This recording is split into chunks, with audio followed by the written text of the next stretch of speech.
नमस्कार दोस्तों, मेरे YouTube चैनल में आपका एक बार फिर से स्वागत है। आज मैं आपको बिजली का बिल कम करने के कुछ तरीके बताऊंगा, तो बने रहिए मेरे वीडियो के साथ। तो चलिए शुरू करते हैं ये वीडियो।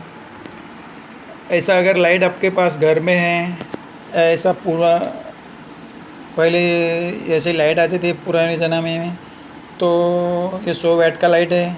अगर ऐसा आपके घर में है तो ये पहले बदल डालो और उसके जगह पे एलईडी लाइट लगाओ या सीएफएल लाइट लगाओ।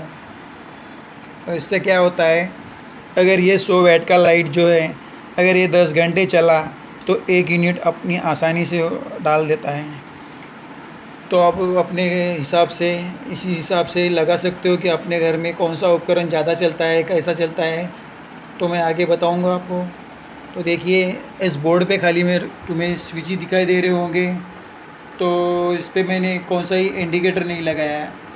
एक इंडिकेटर जो होता है वो 5 वाट का लेता है। अगर किसी के घर में 10 इंडिकेटर लगे हुए हैं तो 50 वाट तो आराम से निकल जाता है। और वो इंडिकेटर जो होते हैं वो पूरे 24 घंटे चलते रहते हैं। दिखने में अच्छा होता है इसलिए वही लगाते हैं, तो ये भी नहीं लगाने का। तो उससे भी बिजली की बचत कम हो जाती है। तो चलिए नेक्स्ट बताते हैं। ये जो मोबाइल चार्जर दिखाई दे रहा है आपको, ये जो मोबाइल चार्जर होता है ये 10 वाट का लेता है। ये 10 वाट लेता है। कभी कभी हम क्या करते हैं, इसमें से मोबाइल में से चार्जर निकाल के ऐसे यूँ ही छोड़ देते हैं बटन इसका, तो ये गलत है। इसकी प्राइमरी वायरिंग होती है और सेकेंडरी वायरिंग होती है। इसके अंदर मोबाइल से अगर आपने निकाल भी दिया है यहाँ से तो बंद नहीं होता। इसकी जो प्राइमरी वायरिंग होती है वो चालू रहती है और ये भी बिजली की खपत करता रहता है। तो ये गलत बात है। इसको भी पहले बंद कर देने का, बाद में अपना मोबाइल निकाल के रख देने का। और हाँ, इंडिकेटर भी कभी भी इंडिकेटर मत लगाओ। चलिए नेक्स्ट टॉपिक पे चलते हैं। ये रहा जो फ़ैन है मेरे पास। किसी के पास पुराने ज़माने के फ़ैन होते हैं। देखिए मेरे पास भी ऐसा ही एक फ़ैन है, मगर ये अच्छा क्वालिटी वाला फ़ैन है। आइए दिखाते हो आपको। ये देखिए, ये ओरिएंट कंपनी का फ़ैन है मेरे पास। अगर तुमने ऐसा ओरिएंट कंपनी का फ़ैन इस्तेमाल किया तो आपकी बिजली की बचत बहुत कम हो जाती है। लगभग ये 60 से 65 वाट पे ही चलता है।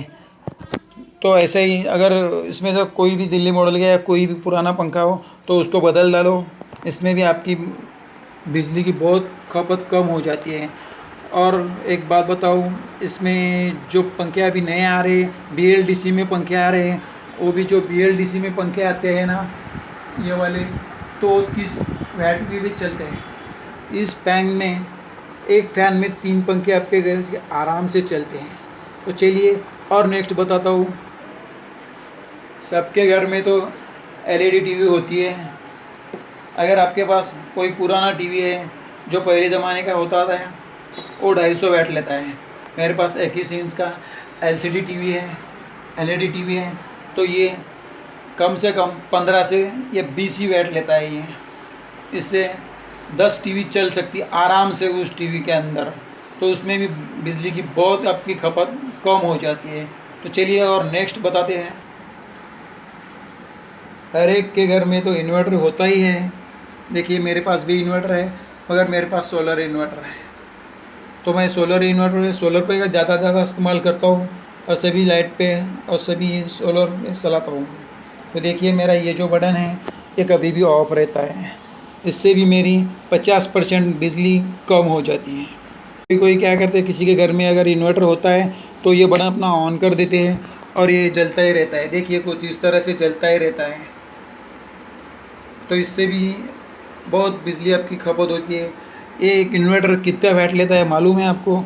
250 तो 300 वाट लेता है। 250 से 300 वाट लेता है।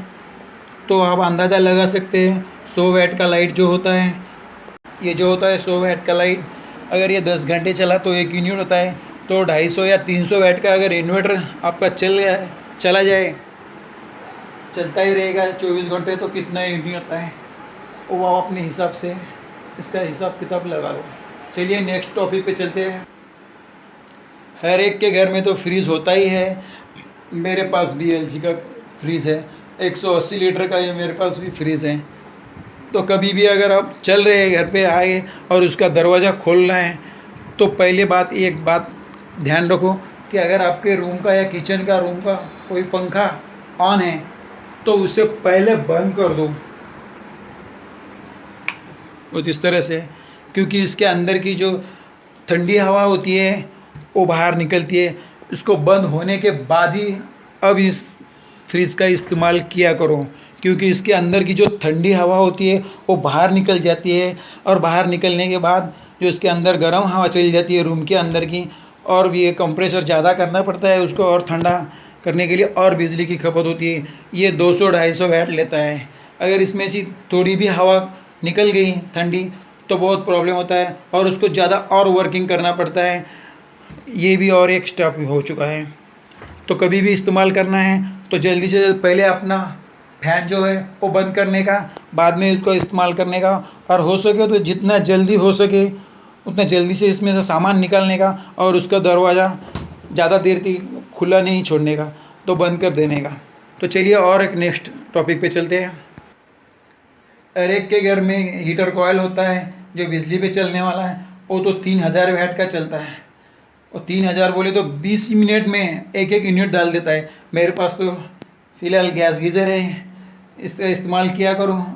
6 महीने तो आपको एक सिलेंडर आराम से चला जाएगा 4 लोगों के लिए। और हो सके तो ज़्यादा से ज़्यादा ये डीसी लाइट का इस्तेमाल किया करो। मेरे पास ऐसे ही डीसी लाइट है जो सोलर पे चलने वाले हैं, सभी रूम में हैं, मेरे सभी घर में वैसे ही लगे वाले हैं, तो इसका ज़्यादा से ज़्यादा इस्तेमाल किया करो। और देखिए इसी घर में मेरे पास कोई इंडिकेटर मैंने लगा वाला नहीं है, और ज़्यादा से ज़्यादा मैं डीसी का ही इस्तेमाल करता हूँ, डीसी लाइट का ही इस्तेमाल करता हूँ। एसी का है मेरे पास, मगर मैं इसका कम से कम इस्तेमाल करता हूँ। और एक बात मैं बताना चाहता हूँ आपको कि मेरे पास ये जो है डीसी फ़ैन है 50 वाट की सोलर प्लेट पे, ये डीसी फ़ैन, और ये जो लाइट है पूरे चारों घर के अंदर, चारों रूम के अंदर मैं ऐसे ही डीसी फ़ैन या डीसी लाइट में इस्तेमाल किया करता हूँ। पूरे दिन में ये मेरा आराम से चल जाता है। तो चलिए मैं उसको भी आपको लगा के भी दिखाता हूँ कि अगर सोलर का क्या इस्तेमाल किया जाए और कैसा इस्तेमाल किया जाए कम से कम लागत में।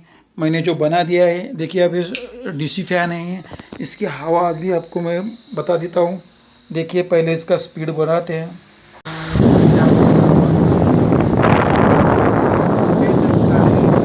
एक दो आदमी यहाँ पे पलंग के ऊपर आराम से बैठ सकते हैं। देखिए कुछ इस तरह से, ज़्यादा नहीं, कम से कम 3 फीट की ऊंचाई या 3 से 4 फीट की ऊंचाई पर मैंने लगा लिया है। इससे आप पूरा दिन नो बैटरी नो कुछ भी, खाली सोलर प्लेट भी चला सकते हो। तो देखिए कुछ इस तरह से आएंगे, ये भी आप लगा सकते हो। और एक रह चुका है कि फ्रिज के अंदर क्या क्या है, कैसे सेटिंग करते हैं, ये मैं बताता हूँ आपको। तो अभी तो बारिश का मौसम है और सर्दी का मौसम आने वाला है, तो कोई कोई क्या करते हैं, ऐसे ही धूप का महीना यानी सीज़न ख़त्म हो गया तो क्या करते हैं, जैसे ही उसका जो टेम्परेचर होता है ये 5 पे ही रख देते हैं। तो ऐसा नहीं करने का, क्योंकि बारिश के मौसम में या विंटर के मौसम में इस पर 2 पे रख दिया तो भी चलेगा। तो देखिए इसके अंदर बहुत सारी बर्फ़ जमा हो जाती है, ये कोई काम की नहीं है अपन। देखिए कुछ इस तरह से, ये देखिए बहुत ही इसके अंदर बर्फ़ जमा हो चुकी है। तो ये नहीं करने का, और हो सके तो जल्द से जल्द उसका दरवाज़ा। और एक बार बताना चाहता हूँ, और ये देखिए कुछ इस तरह से लोगों के घर में 1 टन का एसी लगा होता है, किसी के घर में 1.5 टन का एसी लगा होता है। इससे बड़े ये तो एक टन का एसी है। ये कितना वाट लेता है मालूम है आपको? 2000 से 2200 वाट लेता है ये। इसके बदले में जैसे ठंडा हो जाएगा ये, तो कम से कम 800 वाट तो लेता ही रहता है। तो इसके बदले में अगर आपका पुराना जो होता है छोटा सा कूलर होता है घर में, मेरे पास ये देखिए एक कूलर है मेरे पास छोटा सा, ये 200 या 250 वाट लेता है। तो मेरा एक कॉपर का बनने वाला है, ये 150 वाट लेता है, कम से कम लेता है। तो चलिए बाहर से दिखाता हूँ, कुछ इस तरह से दिखाई देता है। ये देखिए अब मैं आपको उसका ग्रुप भी दिखाऊंगा कि मैं किस चीज़ें ऐसे बता जा रहा हूँ। देखिए मैं खुद एक इलेक्ट्रीशियन हूँ, देखिए ये मेरा बोल रहा, तो आप समझ जाइए। अगर ऐसी छोटी छोटी बातें अगर आप ध्यान में रखोगे तो बहुत ही बिल बहुत ही कम कर सकते हो आप, यानी कि बहुत ही कम कर सकते हो। देखिए कुछ इस तरह से मैं यहाँ पे भी डीसी फैन चलाता हूँ दिन में, और ये देखिए डीसी लाइट भी चलाता हूँ, एसी भी चलाता हूँ, मगर ज़्यादा मैं डीसी का इस्तेमाल करता हूँ। तो आप भी किया करो। और मेरा वीडियो देखने के लिए आपका बहुत ही धन्यवाद। तो मिलते हैं नेक्स्ट वीडियो में, तब तक के लिए जय हिंद।